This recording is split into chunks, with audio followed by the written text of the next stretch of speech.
네, 오늘은 22번째 시간입니다. 이제 섹션이 바뀌어서 이제 기독론으로 우리가 넘어간다고 지난주에 말씀을 드렸습니다. 예수 그리스도에 대한 이야기를 오늘부터 몇 주간 계속해서 살펴보게 될 텐데, 예수님께서 가이사랴 빌립보의 제자들을 데리고 가셔서 질문하셨던 그 질문을 한번 기억해 보십시오. 너희는 나를 누구라 하느냐? 왜 주님께서 굳이 이런 질문을 하셔야 했을까요? 이미 예수님을 따라오고 있고 이미 믿음으로 자기의 삶을 바친 사람들에게 주님은 지금 너희는 믿음이라고 하는 것을 가지고 있을 뿐만 아니라 주님께 생명을 건 너희는, 그리고 또 지금까지 믿음의 주님이라고 붙들고 왔던 선생, 그리고 그 구주라고 고백했던 그분, 나를 누구라 하느냐라고 그 십자가를 지시기 얼마 전에 주님께서 아무 일도 하지 않으시고 그 화려한 도시 한복판에서 너희는 나를 누구라 하느냐 이렇게 물으셨어요. 왜 그럴까요? 믿지 않는 사람도 아니고 믿고 있는 사람인데도 불구하고, 그리고 보통 헌신한 것도 아니라 삶을 드렸다고 하는데도 불구하고 왜 그렇게 하셔야 할까요? 이 질문은 동일하게 이 시대를 살고 있는 우리에게도 드려져야 되는, 그리고 심각하게 받아보아야 되는 질문입니다. 여러분은 예수를 누구라고 생각하십니까? 나는 예수를 믿습니다라는 그 단순한 고백이 이제 그냥 그 고백 한마디로 끝날 수 없는 시대를 우리는 살고 있습니다. 그러나 지금만이 그런 것이 아니라 처음부터 그러했습니다. 왜 하나님은 예수 그리스도에 대한 복음을 이야기하시면서 마태, 마가, 누가, 요한복음 4복음을 주셨을까요?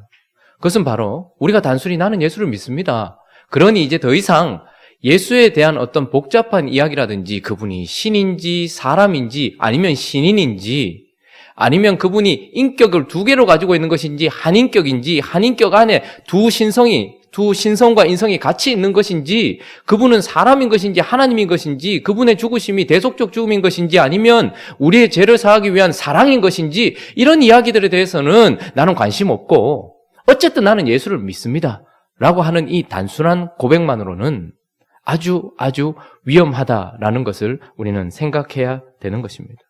그래서 우리는 나는 예수를 믿습니다라는 그 말 안에는 어떤 예수를 믿는가에 대한, 그래서 하나님은 사복음을 통하여서 이쪽 방면 저쪽 방면 양사방으로 끊임없이 예수가 누구인지에 대해서 정확하게 알려주려고 하실 뿐만 아니라 요한 1서 같은 그런 서신을 통하여서도, 요한 1서는 그 당시에 예수를 그저 가연설에 빠져서 그저 그냥 우리 눈에 보이는 그 정도다라고 이야기하면서 육체로 오신 것을 부인했단 말이죠. 그리고 그 시대에는 예수를 공격하는 영지주의들도 많았습니다. 그러니까 그때나 지금이나 끊임없이 우리가 단순히 예수를 믿습니다, 나는 예수 그리스도의 제자입니다 라고 대답하는 정도 가지고서는 성경이 말하는 제자라고 말할 수 없단 말입니다. 정말로 예수를 알고 있는가? 정말 나는 예수를 알고 있는가? 이건 정말 중요한 것입니다. 왜냐하면 그때도 그렇고 지금도 그렇고 우리는 끝에 가서 잘못 따라갔을 경우가 있기 때문에 그런 것이죠. 예전에 처음 이제 이전 사역지에서 사역을 할 때에 같이 이렇게 사역을 시작한 목사님들이 있어요. 그러면 이제 같이 이렇게 식사도 하고 하잖아요. 근데 좀 너무 우리끼리만 몰려다니면 좀 그렇지 않습니까? 그죠? 두루두루 몰려야 되는데 사람인지라 친한 사람이 있고 또 가까이 지내는 사람이 있고 거기다가 또 같이 뭐 동기다 이러면 더 마음이 가잖아요. 그래서 눈치도 보이고 해서 이제 따로따로 4명밖에 없는데 차도 2대로 해가지고 따로따로 다른 데 가는 척 하면서 이 근처가 아닌, 교회 근처가 아닌 멀리 가서 이제 식사를 하려고 하는데 어디 가는데요? 이렇게 얘기하니까 따라오면 됩니다 그러더라고요. 그래서 한 차가 먼저 가고 이제 뒷차에 저하고 또 한 목사님하고 따라갔는데 그 목사님의 특징은 운전을 하면서 끊임없이 사역을 한다는 거예요. 계속 전화하고 카톡하고 운전을 하면서 생명의 위협을 느끼는 거예요. 제가 이거 안 되겠는데 싶었는데 목사님 전화 좀 끊고, 그것도 이 블루투스로 하는 게 아니고 들고 전화를 해요. 들고 전화를 하고 또 카톡 넣고 막 이러는 거예요. 근데 한 번도 사고 안 났다 이러면서 막 그러면서 괜찮다고 얘기하는데 앞차 따라가야 되지 않냐고. 제가 계속 앞에 보고 있으니까 불안해서 저도 그냥 핸드폰을 계속 보고 있었어요. 그러다가 앞에 보니까 옆에서 운전하던 목사님이 그러는 거예요. 왜요? 없어졌다 그러는 거예요. 차가 따라가고 있었는데 없어진 거예요. 내가 운전 똑바로 하라 했잖아요. 뭐 이러면서 하고 있는데 그렇게 말하고 둘이 티격티격 하는데 아니나 다를까 그 친절한 목사님이 쫙 앞에서 그 차가 쫙 앞으로 오더니 깜빡이를 탁 켜고 제 앞에 딱 오는 거예요. 인도자처럼 딱 들어오는 거예요. 그래서 야, 역시 친절하다. 저 젠틀한 모습 봐라. 저게 목사지. 뭐 이러면서 따라갔어요. 계속 따라갔는데 너무 길게 가는 거예요.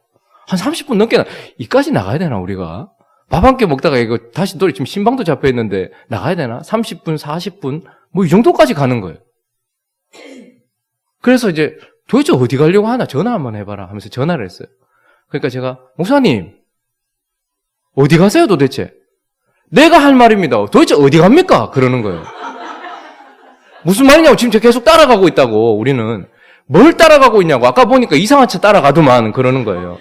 그러니까 우리 뒤에 있었는데 똑같은 차종에 똑같은 색깔의 GDI까지 적혀 있는, 근데 딱 하나 달랐던 게 있어요. 번호만 달랐어요.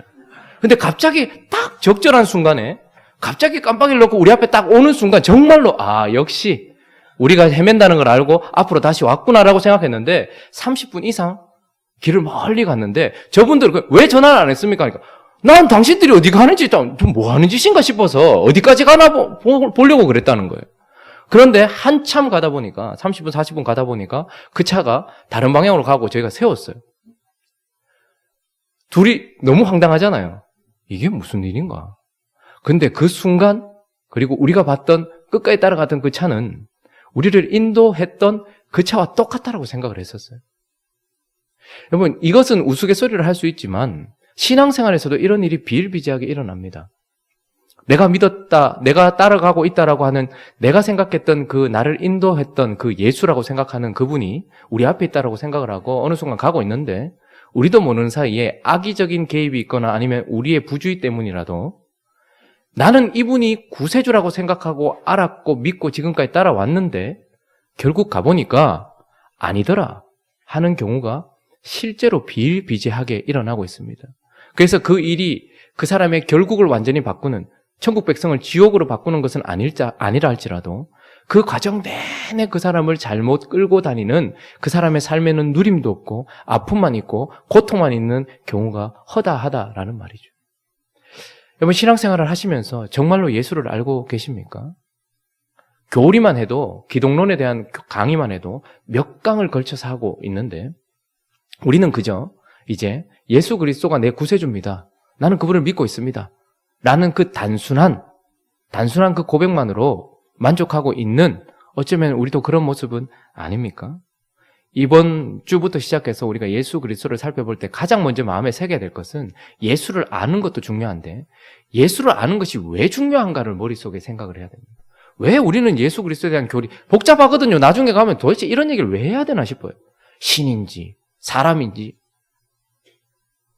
거기에 대한 어떤 증거들 성육신 뭐 이런 이야기들을 왜 해야 되는지 아무 개념 없이 가다 보면 굳이 이런 것까지 할 필요 있나? 은혜되는 강의부터 시작하자라는 마음이 들 수 있단 말이죠.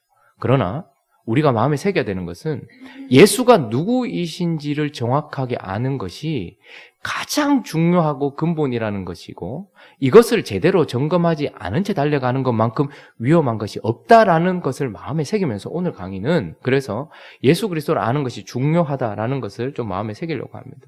자, 그래서 그리스도가 중요한 이유가 무엇인가 한번 먼저 살펴볼 때에 우리가 지난주에 언약에 대한 이야기까지 계속했었습니다.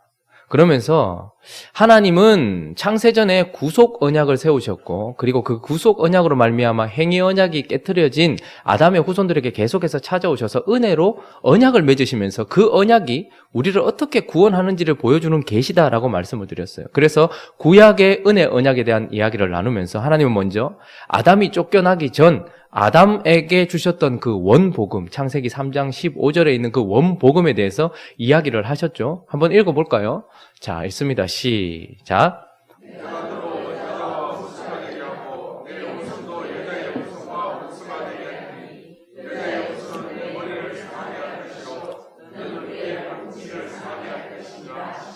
자, 그리고 갈라디아서 3장 16절도 한번 읽어보죠. 읽습니다. 시작. 이 약속들은 아브라함과 그 자손에게 말씀하신 것인데 여럿을 가리켜 그 후손들이라 오직 한 사람을 가리켜 내 자손이라 하셨으니 곧 그리스도라.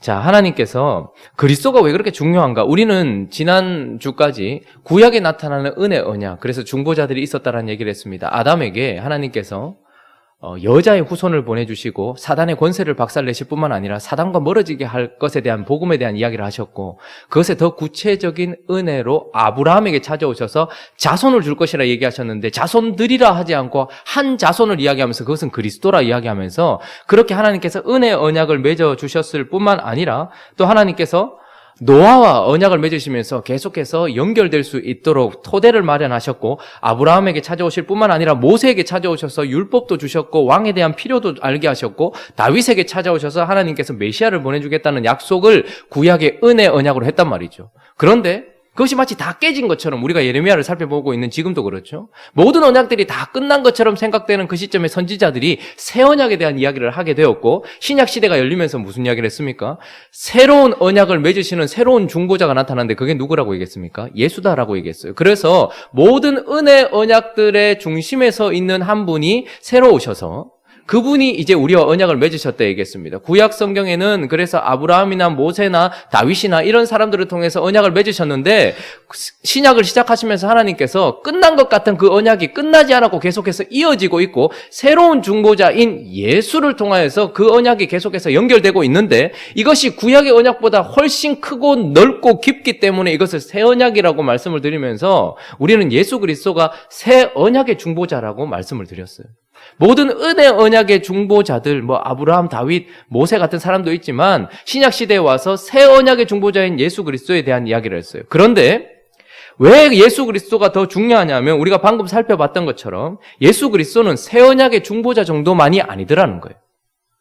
그분은 새 언약의 중보자일 뿐만 아니라 성경이 뭘 주장하고 있냐면, 구약 성경이 예언하고 구약 성경이 약속했던 보내주겠다는 그 메시아다라고 이제 이야기를 하는 거예요. 그저 아브라함처럼 다윗처럼 우리를 대신해서 언약을 맺어주는 새 언약의 대표자 정도가 아니고, 구약 성경 내내 우리를 위하여 하나님께서 우리를 구원하실 텐데, 그 구원의 방식은 메시아를 보내는 방식으로 구원을 하실 것이고, 그 메시아가 누구냐 하면 바로 새 언약의 중보자가 되는 예수 그리스도다, 이렇게 이야기를 하고 있기 때문에 그런 것입니다. 그래서 예수가 왜 그렇게 중요한가? 그분은 이 은혜 언약을 이어가는 중보자 정도가 아니고 이 은혜 언약을 성취하시는 메시아다라고 성경이 우리에게 주장을 하고 있기 때문에 그렇습니다. 그래서 구약 성경을 끊임없이 끌어오시면서 예수 그리스도께서 나는 구약의 성취다라는 것을 말씀하세요. 이것을 점검해 볼 필요가 있습니다. 자, 그래서 먼저 예수 그리스도의 탄생에 대한 예언들이 나와 있죠. 미가서 5장 2절 한번 볼까요? 읽습니다. 시작. 베들레헴 에브라다야, 너는 유다 족속 중에 작을지라도 이스라엘을 다스릴 자가 내게서 내게로 나올 것이라. 그의 근본은 상고에 영원에 있느니라. 자, 예수 그리스도가 새 언약의 중보자일 뿐만 아니라 그분이 하나님의 아들, 그리고 메시아다, 우리를 구원하는 메시아다, 구원에 예언된, 그리고 구원에 약속된 모든 성취다라는 것의 첫 번째 그 탄생부터 먼저 살펴보면, 예수 그리스도께서 어디서 탄생하신다고 예언되었습니까? 메시아가 어디서 탄생한다고? 그 근본은 상고에 영원에 있는 그 메시아는 어디에서 탄생하는 거예요? 베들레헴이라고 되어 있습니다. 그래서 예수 그리스도의 탄생에 대한 이야기를 하면서 그분이 베들레헴에서 탄생했다는 얘기를 주장하고 있는 것이죠. 그리고 예레미야 23장 5절 6절 한번 읽어보겠습니다. 자, 시작.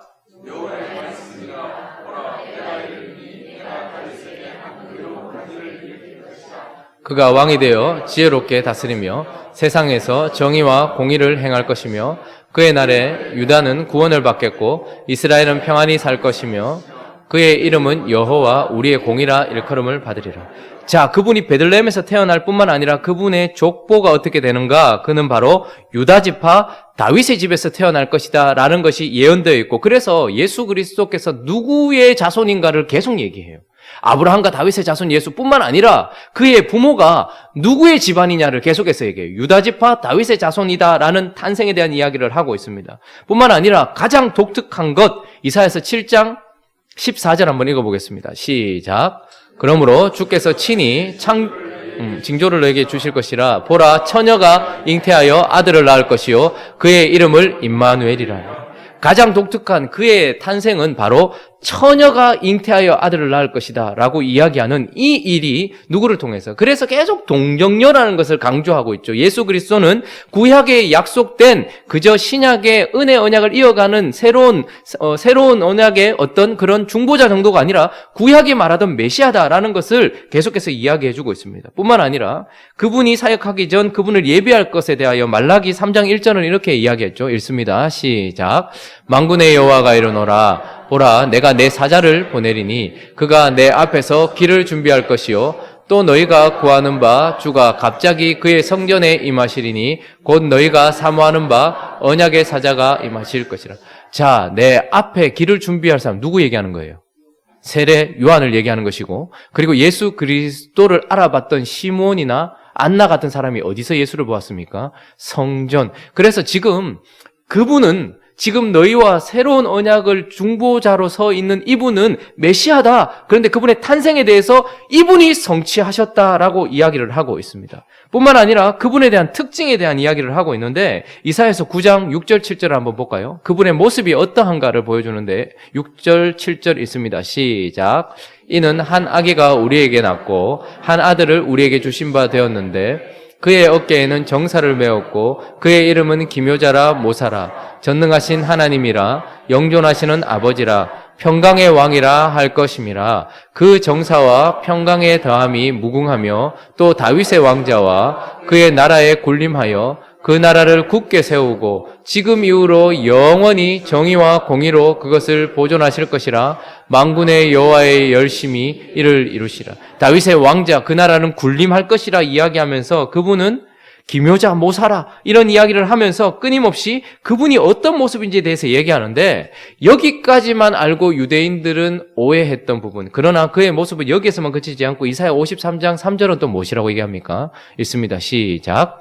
그는 멸시를 받아 버림을 받았으며 강고를 많이 겪었으며 질고를 아는 자라. 마치 사람들이 그에게 얼굴을 가리는 것 같이 멸시를 당하였고 우리도 그를 귀히 여기지 아니하였다. 자, 그분의 모습은 탄생에서도 말씀의 성취이지만 그분의 모습에 대해서 그 앞에 우리가 살펴봤던 군림하고 강하고 왕으로서의 모습만 있는 것이 아니라 그 메시아는 또 어떤 모습도 있다는 거예요. 질고를 당하시고 강고를 당하시는 고난의 종임과 동시에 군림하시는 왕이란 말입니다. 근데 유대인들은 이런 자만 기다리고 있었고 그래서 예수를 보니 이런 모습이 보이거든요. 그러니까 메시아가 아니라고 이야기했는데 하나님은 이런 모습으로 메시아를 보낼 것이라 말씀하셨고 그 모습 그대로 예수 그리스도는 군림하셨을 뿐만 아니라 고난을 받으신 종이었다라는 것입니다. 그리고 가장 중요한 것은 우리를 구원할 메시아가 어떤 모습인가에 대하여서 그분이 십자가의 길을 걸어가시고 예루살렘 성으로 들어가셨다가 예루살렘 성 밖에서 이제 죽임을 당하시는 모습을 우리가 하나하나 사실 지금 이 짧은 시간에 예수 그리스도에 대한 예언을 전부 다 살펴볼 필요는 없죠. 왜냐하면 여기 계신 여러분들이 다 믿고 있는 부분이고 저는 그냥 짚어주고 있을 뿐입니다. 그래서 그분이 그냥 새 언약의 중보자 정도가 아니라는 것을 지금 얘기하는 거예요. 구약에서 끊임없이 몇천 년 동안 예언되었던 그 예언의 성취가 그분이라는 거예요. 몇천 년 동안 약속되었던 그분이 메시아라는 것을 얘기하는 거예요. 그래서 헷갈리지 않도록 여러분 유대인들 중에 만약에 내가 메시아다라고 주장하면 뭐부터 살펴봐야 될까요? 족보부터 봐야 되겠죠. 그러나 지금 그 어떤 사람도 메시아라고 주장할 수 있는 족보를 가진 사람이 없습니다. 왜냐하면 유대인들의 전부 모든 족보가 다 소실됐어요. 불에 타버렸거든요. 그런데 지금 오직 남아있는 족보가 예수 그리스도의 족보인 것입니다. 그리고 그분의 모습인 것이고 구약에 맞추어서 지금 그분이 메시아다라고 이야기하는 것이죠. 그래서 예루살렘 성에 들어갈 때 그분이 어떤 모습으로 들어갈 것인지에 대해서 스가랴 9장 9절에 이렇게 예언했습니다. 읽습니다. 시작. 시온에 따라 크게 기뻐할지어다. 예루살렘에 따라 즐거이 부를지어다. 보라, 내 왕이 내게 임하시라니 그는 공의로우시며 나귀를 타시나니 나귀의 작은 것 곧 나귀 새끼니. 자, 예수 그리스도께서 예루살렘 들어가실 때 뭐 타고 들어가셨습니까? 그렇게 예언되었기 때문에 그런 것입니다.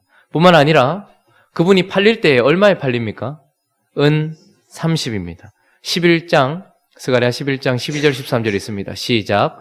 내가 그들에게 이르되 너희가 좋게 여기거든 내 품삯을 내게 주고 그렇지 아니하거든 그만두라. 그들이 곧 은 30개를 달아서 내 품삯을 삼은지라. 여호와께서 내게 이르시되 그들이 나를 헤아린 바 그 싹을 토기장이에게 던지라 하시기로 내가 곧 그 은 30개를 여호와의 전에서 토기장이에게 던지고 예수 그리스도께서는 예언되신 그대로 은 30에 팔리신 유일한 사람인 거예요. 헷갈리지 않도록 사람들이 지금 우리나라만 해도 예수가 23명 정도 있습니다. 아직까지 돌아가신 예수도 있고 지금 또 태어나실 예수도 있는 것 같아요. 하나님에 대한 주장을 하고 있는데 지금 예수는 우리가 지금 성경이 말하고 있는 예수는 구약 성경의 성취다라는 것을 이야기하는 것이죠. 그리고 가장 중요한 것은 그의 죽음인데 그분이 죽으실 때에 시편 22편 한번 가볼까요? 16절 한번 읽어보죠. 읽습니다. 시작. 개들이 나를 에워쌌으며 악한 무리가 나를 둘러 내 수족을 예수 그리스도께서는 어떻게 죽으셨습니까? 손, 수, 족, 손과 발에 못 박혀 죽으신 것이 예언되어 있었고 그분이 그렇게 죽으셨다라고 얘기합니다. 그러나 십자가에 죽은 자들 많거든요. 그런데 그의 죽음의 독특성이 또 있죠. 22장 18절 읽습니다. 시작. 내 겉옷을 나누며 속옷을 제비 뽑는 이렇게 예언되어 있었고 그 예언 그대로 그분의 죽음 앞에서는 그분의 옷을 제비 뽑는 일이 있었다라는 것입니다. 뿐만 아니라 시편 69편 한번 가볼까요? 21절 읽습니다. 시작. 그들이 쓸개를 나의 음식물로 주며 목마를 때에 초를 마시게. 자, 예수 그리스도께서 목말라 할 때 사람들이 어떻게 했습니까? 쓸개탄 포도주.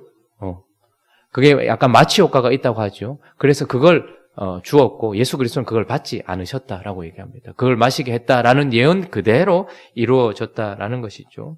그리고 예수 그리스도께서 그 십자가 위에서 외치신 그 고백 22장 1절 읽습니다. 시작.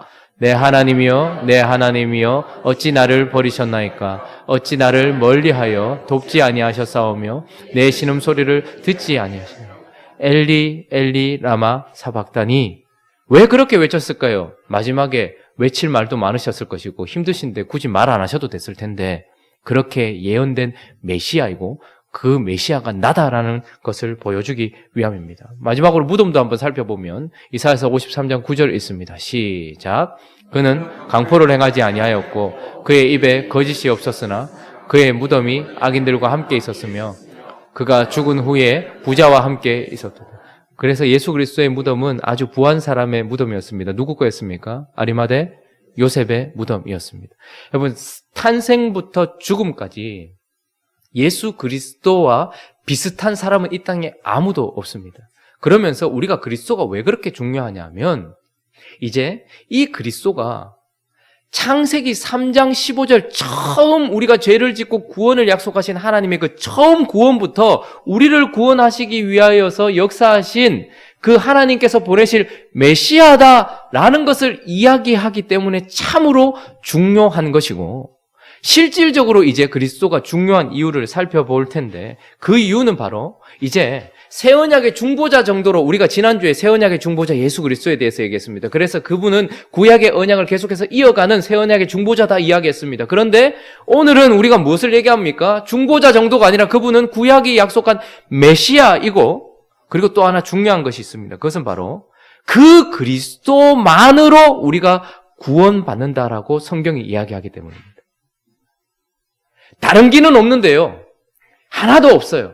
오직 그리스도 때문에 우리가 구원받는다라고 이야기해요. 그래서 오직 그리스도를 통해서만 구원받는다 이런 이야기를 하고 있기 때문입니다. 자, 좀 넘어가서 사도행전 4장 12절 집사님 한번 볼까요? 있습니다. 시작. 다른 이로서는 구원을 받을 수 없나니 천하 사람 중에 구원을 받을 만한 다른 이름을 우리에게 주신 일이 없음이라 하였더라. 다른 이름은 없나니. 자, 이제 우리가 어떻게 구원받는가? 구약 내내 메시아를 통해 구원받을 것이다. 근데 메시아가 왔냐 안 왔냐? 왔다라고 이야기하면서 이분이다라고 이야기하고 이제 그분을 통해서 이분이 그냥 메시아다라는 것만 얘기하는 것이 아니라 성경은 오직 이분만을 통해서만 구원이 된다는 거예요. 오직 그리스도를 통해서만 구원받을 수 있다라고 얘기하니까 이런 사람은 진짜 주목해야 되는 거예요. 이런 분은 진짜 알아야 되는 거예요. 구원이 거기에 달려있기 때문인 것이죠. 요한복음 14장 6절도 이렇게 얘기하죠. 예수께서 이르시되 내가 곧 길이요 진리요 생명이니 나로 말미암지 않고는 아버지께로 올 자가 없느니라. 요한복음 17장 3절도 먼저 읽어보겠습니다. 시작. 영생은 곧 유일하신 참 하나님과 그가 보내신 자 예수 그리스도를 아는 것이니라. 자, 영생, 구원은 오직 이분, 구약이 예언했고 신약 성경이 성취라고 주장하고 있는 구약 성경의 증거를 받은 이분을 통해서만 구원받기 때문에 매우 중요하다라는 것입니다. 여러분, 다른 많은 길이 있는 게 아니에요. 선하게 살 수 있는 길은 많습니다. 이 길도 있고 저 길도 있어요. 그러나 구원받는 길은 오직 예수밖에 없어요. 그런데 중요한 것은 무엇이냐면 다른 종교들은요, 창시자가 그렇게 중요한 건 아닙니다. 물론 창시자가 중요하죠. 마호메트도 중요하고 고타마 시드라타도 중요해요. 그러나 그들이 없어도 그들의 가르침을 따르면 구원이 있습니다. 그런데 기독교는 다릅니다. 예수 그리스도의 가르침을 가지고서 구원받는다고 얘기하지 않습니다. 예수 그리스도의 가르침을 포함해서 우리는 그 예수 그리스도 자체로 구원받는다라고 얘기해요. 그래서 그분이 길이요 진리요 생명이고 그분을 아는 것이 참 영생이라고 이야기하기 때문에 우리의 구원은 예수 그리스도의 가르침에 달려있는 게 아니에요. 예수 그리스도와의 관계에 달려있다는 거예요. 그렇기 때문에 우리가 여러분들이 지금 예수를 아냐 알지 못하냐는 구원과 직결되어 있는 겁니다. 나는 예수 믿습니다 하면서 예수님에 대해 전혀 알지도 못하고 예수님에 대한 신성과 인성에 대해서도 그리고 그분에 대한 사역에 대해서도 그분이 하신 모든 일들에 대해서도 알지 못하면서 내가 구원받았다 이렇게 생각하는 것 자체가 어불성설인 거예요. 사실은 위험한 이야기입니다. 인격적으로 그분을 아는 그러니까 다른 종교들은요, 그런 가르침들을 그냥 따라가면 돼요. 그러면 구원 받아요. 근데 기독교는 그리스도께서 가르치는 그 길을 따라가는 그 가르침이 우리를 구원하지 않는다고 얘기합니다. 그러면 저는 제가 모교에 있을 때, 지금도 그렇고 19년을 모교에 있었는데 19년 내내 인사만 한 사람들도 있습니다. 여러분들 어떠실지 모르겠어요. 교회에서 사역을 했는데 사역하는 내내 그냥 인사만 하는 정도가 있어요. 존 포엘이라는 그 학자가 인격적인 관계 속에서 서로 알아가는 단계를 5단계로 이렇게 나눴던데 일리가 있더라고요. 처음 단계는 인사만 하는 단계예요. 그냥 안녕하세요 이렇게 인사만 하죠. 그것이 인격적인 관계의 시작이에요. 근데 좀 더 시간이 지나고 이 관계가 좀 더 깊어지면 어떻게 됩니까? 그 인사에서 사실을 나누는 관계까지 좀 가게 됩니다. 그냥 인사만 하지 않고 오늘 날씨가 좋네요, 오늘 날씨가 흐리네요, 이런 사실들을 이야기하면서 좀 더 깊어져요. 근데 여기서 좀 더 깊어지면 어떻습니까?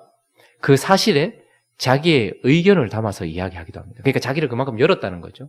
오늘 날씨가 좀 흐리네요, 이런 날 저는 조금 별론데 라고 이야기하면서 자신의 의견을 좀 얘기하죠. 그만큼 깊어졌다는 거. 4단계쯤 되면 자신의 의견에다가 감정을 담아요. 그래서 이런 사람들은 이제 이 정도면 정말 가까운 거예요. 아, 그 사람 처음에는 사실 그 사람 이래 말했다더라. 아, 근데 그 좀 그런 거 아니가? 요 정도가 아니고 이제 4단계쯤 되면 감정이 드는. 아이고 진짜 뭐 저런 게 다 있노 하면서 자기 속을 드러내는 것이죠. 마지막 5단계는 허심탄회의 단계. 인격적인 관계는 그렇게 깊어지거든요. 근데 저는 제 모교에도 그렇고 제가 사역했던 곳에도 그렇고 그저 인사만 하고 지나가는 관계가 참 많았어요. 어떤 사실을 나누는 정도까지 깊어진 사람은 있었지만 거기에 제 의견을 더하거나 제 감정을 넣어서 제 자신을 드러내본 적은 별로, 허심탄회는 더더욱. 근데 사람과의 관계도 그러면 좀 그런데 교회에 10년, 20년, 30년, 40년 그리고 마지막 주님 앞에 설 때까지도 주님하고 인사만 하는 단계에 있는 사람들이 참 많습니다.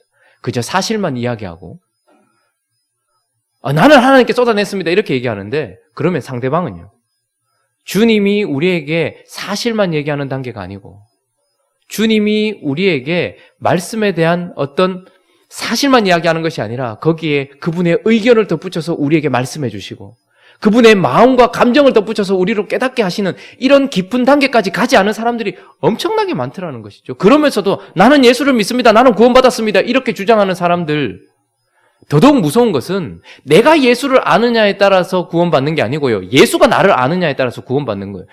엄밀한 의미에서 예수님이 모든 자를 다 알고 계시죠. 그분이 창조하셨으니까. 그런데 거기서 말하는 알미라는 것은 인격적으로 우리의 관계 속에서 하나님이 나를 아느냐 이 말입니다. 많은 사람들이 주여 주여 라고 이야기하면서 마지막 날에 내가 주의 이름으로 선지자 노릇도 했고 이렇게 얘기하는데 주님 뭐라고 얘기합니까? 불법을 행하는 자들아 떠나라, 내가 너희를 도무지 알지 못한다 얘기합니다.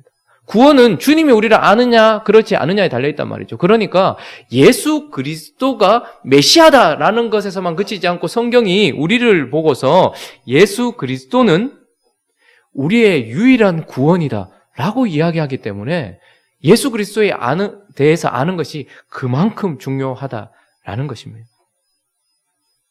뿐만 아니라 예수 그리스도를 아는 것이 중요한 이유는 만물을 통치하고 계시는 분이 또한 그분이기 때문에 그래요. 마태복음 28장 18절은 이렇게 얘기하죠. 예수께서 나와 말씀하여 이르시되 하늘과 땅의 모든 권세를 내게 주셨습니다. 여러분, 그분이 지금 이 땅을 통치하고 있어요.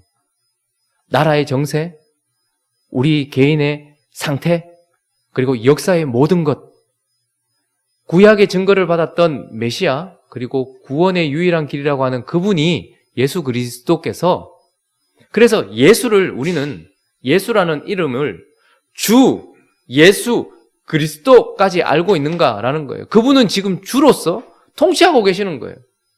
하나님이 모든 것들을 통치하고 계신다 이렇게 얘기합니다. 고린도전서 15장 25절도 한번 읽어보겠습니다. 자, 읽습니다. 시작. 그가 모든 원수를 반드시 모든 원수를 발 아래 둘 때까지 그가 지금도 일어서서 보좌에 앉으셔서 왕노릇하고 있단 말입니다. 우리는 가끔씩 주님 뭐 하시노? 주무시나? 주님 뭐 하시노? 생각할지 모르겠지만 그분은 모든 것을 발 아래 두시고 반드시 왕노릇 하실 때까지 어떻게 하시는 거예요? 그 발 아래 둘 때까지, 원수를 발 아래 둘 때까지 왕노릇 하신다라고 얘기하는 거예요. 그러니까 그분만큼 중요한 분이 없는 거죠. 우리의 구원의 유일한 길일 뿐만 아니라 지금도 통치하고 계시는 분이에요. 에베소서 1장 22절 23절도 읽어보겠습니다. 시작. 또 만물을 그의 발 아래 복종하게 하시고 그를 만물 위에 교회의 머리로 삼으셨느니라. 교회는 그의 몸이니 만물 안에서 만물을 충만하게 하시는 이의 충만함. 만물을 그의 발 아래 복종하게 하시고 교회의 머리가 되시고, 예수 그리스도는 교회만 통치하시는 분이 아닙니다. 이 교회의 머리로서 통치하실 뿐만 아니라 세상의 주권자로 계신다라고 이야기합니다. 그러니까 예수 그리스도에 대해서 알아야 되고, 예수 그리스도가 중요한 이유는 오직 그리스도를 통해서만 구원받기 때문이기도 하고, 그분이 만물을 통치하고 계시고 지금도 주관하고 계시는 분이기 때문에 그렇다라는 것입니다. 그러나 더 중요한 것은 우리가 그리스도를 왜 그렇게 중요하고 그분에 대해서 알아야 되는가? 왜냐하면 그리스도께서 세상을 심판하시기 때문입니다. 이 세상 속에는 저와 여러분들도 포함됩니다. 요한복음 5장 27절은 이렇게 얘기합니다. 읽습니다. 시작. 또 인자됨으로 말미암아 심판하는 권한을 주셨느니라. 그분이 구약 성경에 예언된 인자 같으니 그게 사람이 되셨다라는 것도 포함되지만 구약에 예언된 그 인자, 그리고 우리를 구원하시기 위해 사람의 죄를 위하여 죽으셨던 그 예수 그리스도, 사람이 되셨던 예수 그리스도께서 그것 때문에 심판하는 권한을 받아서 그분이 우리를 심판하실 거예요, 나중에.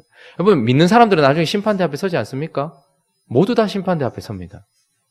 그 심판대 앞에 섰을 때 우리가 예수 그리스도를 복음으로 믿고 그분이 우리를 아느냐에 따라서 우리는 지옥이나 천국으로 가게 될 것입니다. 그러니까 이런 분이 정말로 중요한 것이고 이분을 정말로 아는 것이 중요한 것이죠. 사도행전 17장 31절도 이야기합니다. 읽습니다. 시작.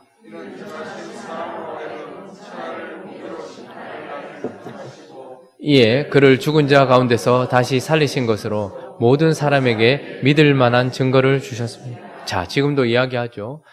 천하를 공의로 심판한 나를 작정하셨고 정하신 사람으로 하여금 심판하신다. 그분이 바로 구약의 증거를 받은 메시아, 그리고 구원을 주시고 지금도 통치하시고 심판주가 되실 그분 예수 그리스도다라고 이야기를 하기 때문에 그런 것입니다. 여러분, 우리가 교리를 할 때 사실 여러분 좀 지금 벌써 22강인데 좀 지겹지 않습니까? 지겹지 않다 하는데 표정은 억수 굳이 이런 것까지 알아야 되나?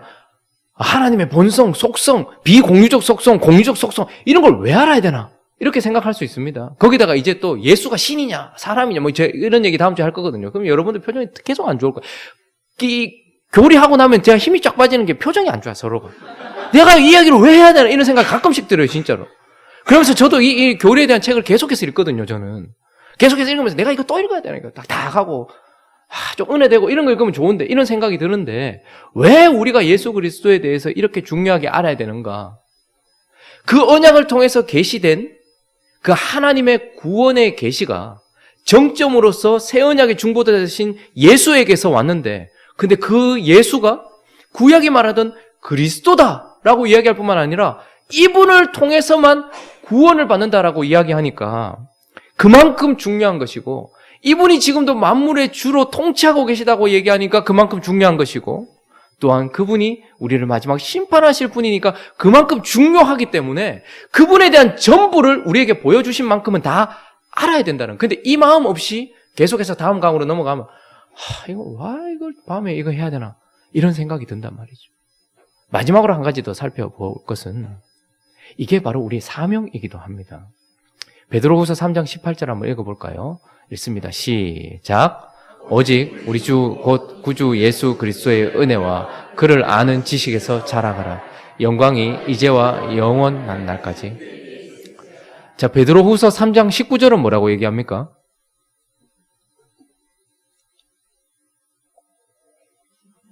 전부 황 집사님이 켜줄 거라고 생각하시는데 없어요.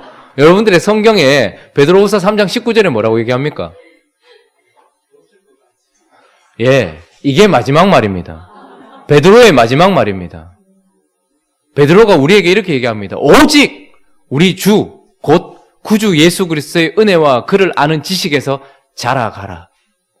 이게 가장 우선되는 우리의 사명이고, 이게 가장 우선되는 우리에 대한 명령입니다. 여러분, 베드로가 명령으로 우리에게 주십니다. 자라가라. 이것은 간음하지 말라, 살인하지 말라 하고 똑같은 농도의 명령인 것입니다. 그런데 우리가 만약에 거짓말하지 말라라는 말에 거짓말을 했을 때는 양심의 가책을 느끼면서 그리스도를 아는 지식에서 자라가라 했는데 자라지 않은 것에 대해서는 전혀 양심의 가책도 느끼지 않고 아무런 자람도 없었다. 이것은 사실은 하나님이 주신 엄한 명령을 어기고 있는 것입니다. 여러분, 예배보다 더 우선되는 것이 무엇이냐면 예수를 아는 것입니다. 사실 인간을 창조하신 목적이 무엇입니까? 하나님을 예배하기 위해서 창조하셨거든요. 그런데 그분을 예배하려고 하면 어떠해야 합니까? 단 한 가지입니다. 하나님을 알아야 예배할 수 있습니다. 예수 그리스도가 어떤 일을 하셨는지 내 마음에 깊이 새겨져야지 예배가 깊어지는 거예요. 그러니까 예배보다 우선되는 게 주를 아는 겁니다. 전도보다 더 우선되는 것이 주를 아는 거예요. 전도를 왜 합니까? 내가 구원받았다는 것을 깨닫게 된 그 기쁨이 나를 터치고 넘어가는 거예요. 그리고 저들은 예수 없으면 죽는다라는 그런 믿음이 그것을 터치고 넘어가서 전도하는 거예요. 그러니까 주를 알지 못하는 자는 전도도 하지 못하는 거예요. 사명, 우리가 생각하는 선교, 전도, 예배, 봉사, 헌신, 이 모든 것보다 사실은 제일 앞서는 것이 뭐냐면 주를 아는 데서 자라가는 것입니다. 하나님께서 엄하게 우리에게 명령하고 계시는 것이죠. 그렇기 때문에 그리스도가 어떤 분인지, 그리스도가 도대체 어떤 일을 하셨는지, 그리고 그리스도께서 하신 일이 내게 어떻게 적용되었는지, 그리스도에 대한 모든 것들, 그럼 우리가 알고 싶다고 해서 다 알 수 있는 게 아니잖아요. 주님께서 우리에게 가르쳐 주신 만큼, 보여주시려고 주신 만큼은 다 살펴봐야 되는 것이죠. 그러므로 우리 인생의 가장 중요한 것은 바로 그리스도 그분 자신이고, 그리고 그분을 아는 것이 가장 중요한 이야기인 것입니다. 그래서 다음 주에는 조금 어려운 이야기가 되겠지만 성육신에 대한 이야기, 예수 그리스도께서 몸을 입으셨다, 동정녀의 몸에서 탄생하셨다, 이런 이야기들을 우리가 좀 나누게 될 것입니다. 그래도 그때 우리가 밝은 얼굴로 내가 예수를 알아가고 구원에 더욱더 깊어가고 있다, 내가 지금 시간 낭비를 하는 것이 아니라 주님께 더욱더 가까이 나아가고 있고 베드로의 마지막 명령에 순종하고 있다, 이런 생각으로 계속해서 그리스도를 살필 때 최소한 6주 이상은 갈 겁니다. 그리스도에 대한 사역까지 하면 그렇게 쭉 살펴보면서 또 은혜를 더욱더 누리는 행복한 우리에게 되기를 예수 그리스도의 이름으로 축원합니다. 제가 기도하고 축도로 마치도록 하겠습니다. 거룩하신 하나님,